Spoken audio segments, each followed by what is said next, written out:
This is some of surreal. 90 days ago, I was in a very dark place. And if someone at that time, if I could have spoken to someone, would mention that I was going to be here and see the gorgeous, beautiful smile of my wife, the love of my life, Berta, and to see also the courageous presence of my friends from Cuba, from Russia, from Venezuela, from Zimbabwe, who are also my inspiration, it will be very hard for me to believe. I express my deepest gratitude to the Geneva Summit and its partner organizations.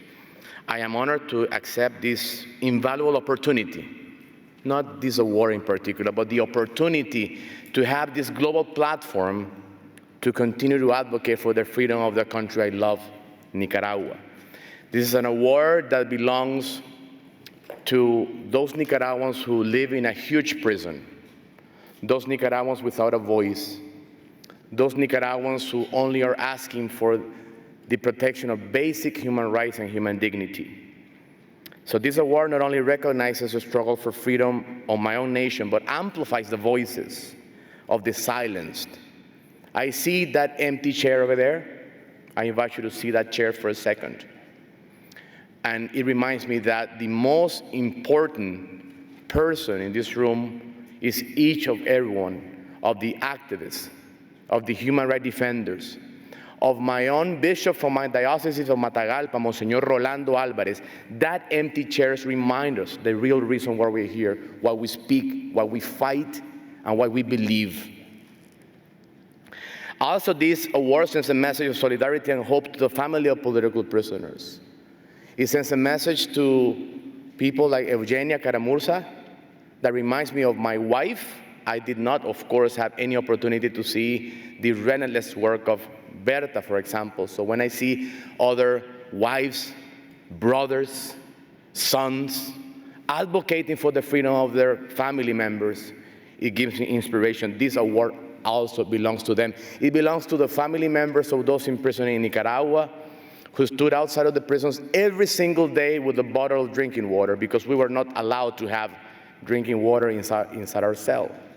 So families were asked to be there every single day for the quota of water that we have for those 24 hours, despite the humiliation of my sister, of the family members that went to El Chipote every single day. And this happens in many prisons in China.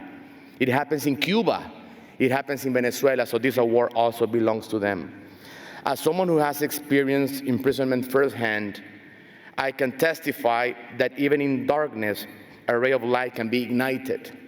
When the strength of love joins forces with supported hands worldwide, transformation becomes achievable. This moment is significant, coming after my personal ordeal.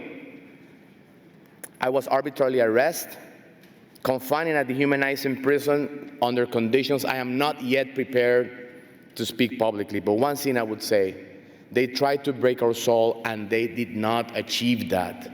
I went back because that was the right thing to do. And I will go back to Nicaragua because that's the right thing to do.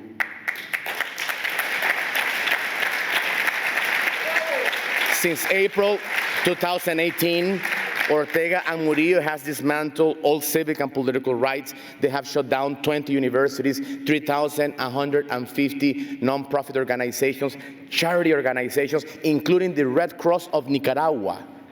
They absorbed and confiscated their assets. I was here in 2019, and I'd like to share the same message. We know better. We speak truth to power. They may have the weapons. They may have the mechanisms of torture. They may have their propaganda, but we have love. We have compassion. We have a deep commitment to human dignity. And history shows that we know better, and we will achieve our objectives.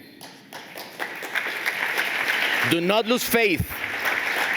Do not let anyone tell you that it is not possible to free Vladimir Caramurza. Do not let anyone know that it's not possible to release our dear barefoot lawyer from China. Do not let anyone tell you that it's not possible to walk in full freedom in Hong Kong, in Venezuela, in Cuba, in Afghanistan. All these girls in Afghanistan also need to know that there are other people talking about them over here. And we will see these videos. And we will see freedom in Zimbabwe as well. We'll see freedom in every corner of the world, but basic human principles are almost a dream. But dreams are possible when we unite. Resilience and unity of human spirit is possible. Together we can triumph over oppression, and we can advocate for the freedom of those who are unjustly imprisoned. Because tyrants utilize arbitrary imprisonment as a weapon to divide and demoralize. By imprisoning opponents, they do something that is terrible. They deviate, they distract the political causes. Once someone is arbitrarily detained, the entire family goes through tremendous suffering. That's what they want. They want to distract us. Because it is important to free those prisoners. But there are entire countries that function as a prison. So the greater objective is to free Cuba, is to free Nicaragua, is to free Venezuela, and to have also the despicable plans of Putin against Ukraine stopped, because that's also a struggle for all of us. When someone kills a man, it kills humanity, so we are all united in that same cause. So I am proposing here an international convention that declares imprisonment of innocent people for expressing ideas, political options, faith, religions, or belonging to a group, for example, as a crime against humanity. I thank those organizations that have accepted this challenge. We need a new treaty, and we need to tell the United Nations that they are not doing their job. We need to tell them that. Tyrannies need to be treated as tyrannies. There are not democracies. The infrastructure of the international community is built to deal with democracies. Dictatorships have to be treated with whole new mechanisms. Before I say goodbye, I need to also acknowledge people like Victoria Cárdenas, the wife of another political prisoner, who I was also with Berta. Once again, love of my life, amor de mi vida. Thank you for your love, for your compassion, for your faith.